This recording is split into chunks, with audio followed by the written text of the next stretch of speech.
Florida National Guard, Florida State Guard, Florida Fish and Wildlife, and the Florida Highway Patrol have activated additional personnel in advance of the storm. We have hundreds of state search and rescue personnel on hand, 26 total teams. They are currently embedded in the potential impact sites along the West Coast to begin immediate rescue operations as soon as the storm passes. The National Guard is deploying 6,000 Florida National Guardsmen as well as 3,000 National Guardsmen from other states, and so we thank for the support on that. We have 34 search and rescue areas that have been brought in from other states. We have 500 tactical vehicles, including 180 high water vehicles, aerial, water, and ground National Guard search and rescue teams. This is the largest Florida National Guard search and rescue mobilization in the entire history of the state of Florida. Our Florida State Guard is also deploying almost 200 soldiers, 10 maritime crews, 3 high water UTVs, 2 UH-60 Black Hawk helicopters, 4 drone teams, 15 cut and toss crews, 2 amphibious rescue crews. We want to thank them. I mean, this was just a dream a couple years ago that they would be involved, and there was a lot of unfair criticism when we stood it up, but they have made a huge difference in this hurricane season. They're going to continue to do it here. We have also worked with the utilities to have the largest staging of utility workers and linemen in advance of the storm any time in American history. We will have in Florida, by the time the storm arises, over 50,000 linemen, and those linemen are being brought in from places as far away as California. So as soon as that storm passes, you're going to see the assessments and the power restoration efforts commence immediately. Additionally, the state of Florida has assisted with the evacuation of 352 healthcare facilities in the potential path of the storm. 16 hospitals have been evacuated. The state veteran nursing homes are currently located that are in the cone, are all accepting families of their residents to shelter with them. All of those are hurricane proof. All of them are outside of flood zones, so if you do have a family member that's in one of our state nursing homes, you can go and you can shelter with them. That's a safe option, and I know the veterans would appreciate it.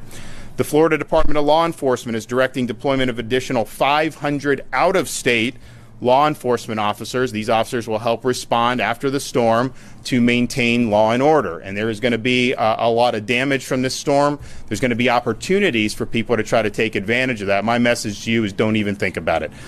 We are going to come down hard on you. You are not going to you're going to regret that you tried to do that. So I appreciate all the other folks from out of state who are coming in to supplement this effort. We need to maintain law and order.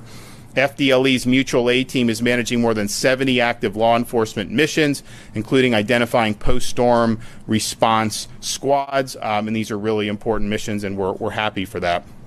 So we're preparing for Milton, but we're also still recovering from Hurricane Helene. When Hurricane Helene hit, we reactivated the Florida Disaster Fund. We are now accepting donations into the Florida Disaster Fund for both storms, both Helene and for Milton. This is a private fund. It's affiliated with the state in terms of disaster, but it's tax deductible donations. We distributed $63 million after Hurricane Ian to help people largely in Southwest Florida. This is something that is really, really important. So I've directed Volunteer Florida to keep the fund activated for Hurricane Milton. I want to thank, there's already been millions raised for Helene. I want to thank Lennar, Wells Fargo, Walmart, and Publix for making really significant donations. And I know there's going to be a lot more that are going to want to do it. To contribute to the Florida Disaster Fund, you can text disaster to 20222. Disaster to 20222, or you can visit floridadisasterfund.org. So now we're bearing down to where the storm is going to arrive within the next 24 hours. You still have time to evacuate if you are in an evacuation zone, particularly if you're in Manatee, Sarasota, Charlotte, those areas. I mean, this track can bounce around. It's not guaranteed it's going to hit there. A lot of the solutions have it going there. You have time to do that. Now, conditions aren't going to be great today. I would say that the roads and the interstates, they are flowing. We've waived tolls. We've done all that so people can do. But the best option would probably be just to evacuate within your own county to one of the shelters. All those counties have multiple shelters that are open. There's a lot of space in those shelters right now, and certainly it would be safe to do a very short evacuation, tens of miles, rather than get on the interstate and go. The roads are still open. People can do that, but I just want to warn people that the conditions are likely going to continue to deteriorate throughout the course of the day. We had, of course, on Monday, when the initial evacuations were coming down, particularly in the Tampa Bay area, had a lot of traffic on I-4 and on I-75. FDOT did the emergency shoulder plan. That helped, but it was slow, and those roads can be very slow anyways. By the time we got to the end of the night, through the wee hours of the morning, it was going pretty quickly.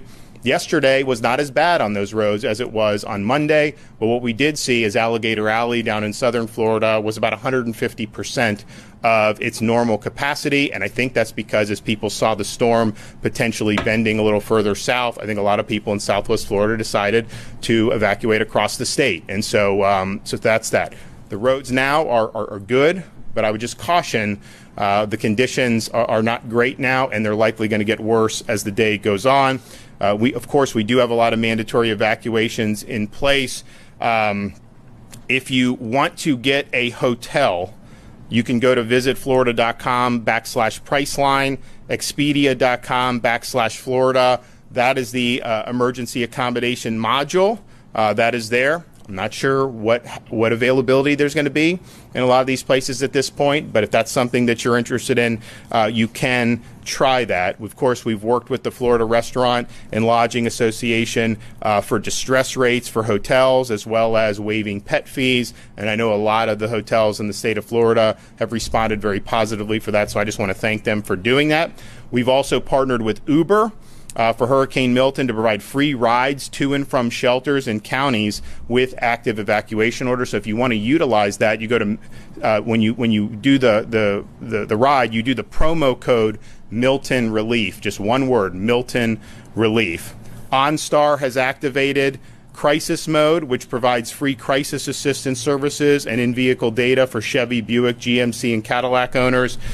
Schools, most of the school districts in the state are closed today. Obviously, if you get out of the path in like the Panhandle, not as much, but in that Florida Peninsula, virtually all school districts are closed. All Florida counties and Miccosukee and Seminole tribes are assisting the state with storm response, and I want to thank all those for their great work.